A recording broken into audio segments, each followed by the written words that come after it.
کہ یہ P D M کا ٹولہ اسٹیبلشمنٹ نے اس ملک پر مسلط کیا، یہ ایک واضح چیز نظر آ رہی ہے۔ لیکن ظاہر ہے پاکستان کی سیاست کے اندر ہمیشہ اسٹیبلشمنٹ کا ہولڈ رہا ہے، کردار رہا ہے۔ اب یہاں پر جو کوشش کی گئی، یہ ٹولہ زرداری، فضل الرحمان اور جتنے بھی یہ لوگ ہیں، ان کو لوگ کرپٹ سمجھتے ہیں اور کرپٹ ہیں بھی۔ شہداء کی زمینیں فضل الرحمان کو کیوں دی گئیں، آج تک کسی نے جواب نہیں دیا۔ یعنی آپ دیکھیں کہ شہداء کی زمینیں ہیں اور اس وقت کی اسٹیبلشمنٹ جو ہے وہ فضل الرحمان کو دے رہی ہے اور اس کا کوئی جواب نہیں دیا گیا اور نہ ہی عوام کو مطمئن کیا گیا۔ پھر شہباز شریف کا پراپرٹیز والا معاملہ دیکھ لیں، پھر نواز شریف جو کنوکٹڈ ہونے جا رہے تھے، ثانیہ ماڈل ٹاؤن کے مرکزی مجرم ہیں، اس کو بچانے والے کون تھے؟ اسٹیبلشمنٹ ہے، یہ تاثر موجود ہے۔ دوسری جانب آصف علی زرداری، ان کے جعلی بینک اکاؤنٹس کا دھندا سر عام پکڑا گیا، سارے ثبوت موجود ہیں، اس کے باوجود بچانے والے کون ہیں؟ اسٹیبلشمنٹ، یہ تاثر ہے۔ پھر اس کے بعد یہ رجیم چینج آپریشن ہوا اور ان تمام کرپٹ ٹولے کو بچا کر عوام پر مسلط کیا گیا، یہ بھی ایک تاثر ہے۔ اب یہ ایک بھاری قیمت ہے، چونکہ ان کو چور، ڈاکو، لٹیرے سمجھتی ہے، اور وہ جو ایک رومانس تھا ہمارے اداروں کے حوالے سے، وہ رومانس جو ہے وہ ٹوٹا ہے۔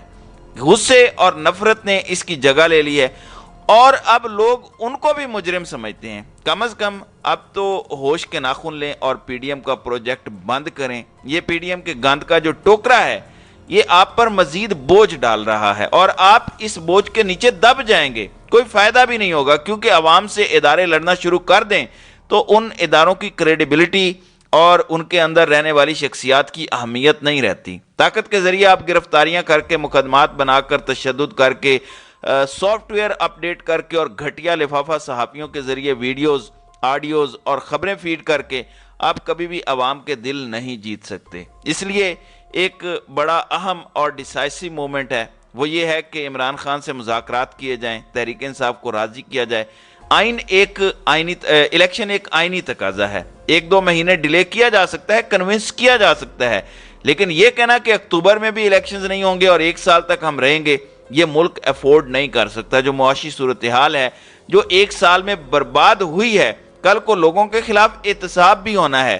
یہ جو تباہی کے سارے ذمہ دار کردار ہیں، اگر قانون اور آئین کی حکمرانی اس ملک میں جب بھی آئے گی، ان کا کڑا احتساب ہوگا، ان کی گرفت ہوگی، ان کو پکڑا جائے گا کہ آپ نے جو حکومت کے خلاف سازش کی اور جو آپ اس ٹولے کو لے کر آئے، ان کے کیسز معاف کرانے والے کون تھے، ان کو عدالتوں سے چھڑانے والے کون تھے، ایف آئی اے، نیب، سب کو کس نے کنونس کیا کہ یہ جو کرپٹ ٹولہ ہے اس کو آپ مولانا، حاجی اور ولی اللہ بنا کر پیش کریں۔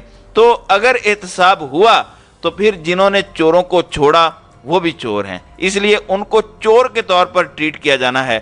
تو اس بات کا خوف بھی ہے کہ اگر عمران خان آتے ہیں، ظاہر ہے عوام کا پریشر ہوگا اور پھر چوروں کے ساتھ سارے چور پکڑے جائیں گے، لیکن اس کے باوجود بہرحال اسٹیبلشمنٹ کے اندر یہ رائے پائی جاتی ہے کہ ہمیں اس ٹوکرے کو اتار پھینکنا چاہیے، عوام کے ساتھ کھڑے ہونا چاہیے۔ جو بھی ہوا، الیکشن ہو بھی گئے تو کون سی اتنی طاقت مل جانی ہے یہاں کسی وزیر اعظم یا حکومت کو اتنی طاقت کہاں ملی ہے کہ وہ اسٹیبلشمنٹ کی طاقت اور گرپ کو توڑ سکے۔ آپ دیکھ لیں پنجاب کی حکومت پی ٹی آئی کے پاس تھی، لیکن مقدمہ بھی عمران خان پر قاتلانہ حملے کا درج نہیں ہو سکا۔ تو اس طرح پورا ایک کنٹرول ہے اور اس کے لیے عوام کو بڑی جد و جہد کرنی ہے۔ اب مذاکرات کے 2 چینل بحال ہوئے ہیں، ایک تو پیپلز پارٹی کے تھرو، انہوں نے ایک کمیٹی قائم کی ہے، وہ بھی بیک ڈور رابطوں کا آغاز کر رہی ہے، اور ایک جماعت اسلامی کے تھرو سراج الحق صاحب نے رابطہ کیا تھا، شہباز شریف سے ملاقات کی، خان صاحب سے بھی ملاقات کی، پھر ایک پی ٹی آئی کا وفد ان کو منصورہ میں ملا،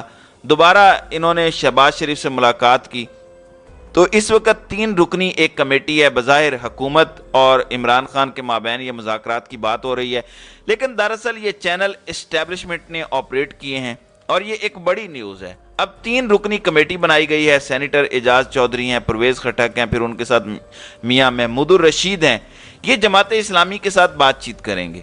اب جماعت اسلامی کے ساتھ تو کوئی اور معاملہ ہے نہیں، ایک ہی معاملہ ہے کہ آگے جماعت اسلامی ہے، پیچھے دراصل معاملات کو الیکشن کی طرف لے جانے کے لیے اور ملک کو تباہی سے بچانے کے لیے جو ہے وہ مذاکرات ہوں گے، اور وہ جو بوجھ ہے وہ اب اسٹیبلشمنٹ جو ہے وہ مزید نہیں اٹھا پا رہی، تو اس لیے یہ چینل متحرک ہوئے ہیں۔ اب دیکھتے ہیں کہ آئندہ آنے والے دنوں میں اس حوالے سے کیا خبریں آتی ہیں۔